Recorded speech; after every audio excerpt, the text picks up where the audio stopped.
Ayan mga kosa, titingnan natin yung suka natin na saging kung okay na. Bali, pinabot ko na siya ng 1 buwan. Kaso lang, nung nakita ko, hindi pa siya sapat. Kumbaga, kulang pa yung asim na hinahanap natin para maging masarap. Pero nagbubula na siya. Kasi nung 15 days, sabi ko 15 days lang eh. Pero hindi siya kumbaga, hindi talaga siya suka pa. Kaya ngayon medyo nagbubula na siya, maganda ang itsura niya kahit paano, pero kulang pa siya sa araw. Ito siya. Ayan mga kusa, kung makikita nyo, may mga bula-bula na siya. Pag maganda na kasi ang pagkasuka niya, makikita nyo yung bula niya, pataas ng pataas yan. Parang nagbubula mula sa ilalim, bula siya ng bula. Kaya ganyan.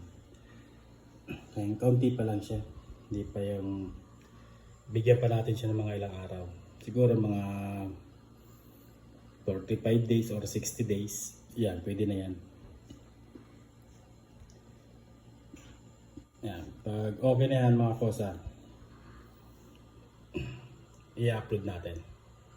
Pero sa ngayon, dahil hindi pa siya sapat, hindi ko pa nakikita yung inahanap kong suka na gusto kong makita, hindi pa siya pwede. Yan, kita nyo mga bula. Ibig sabihin, gumaganda na siya.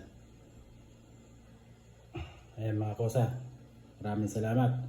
Bye bye.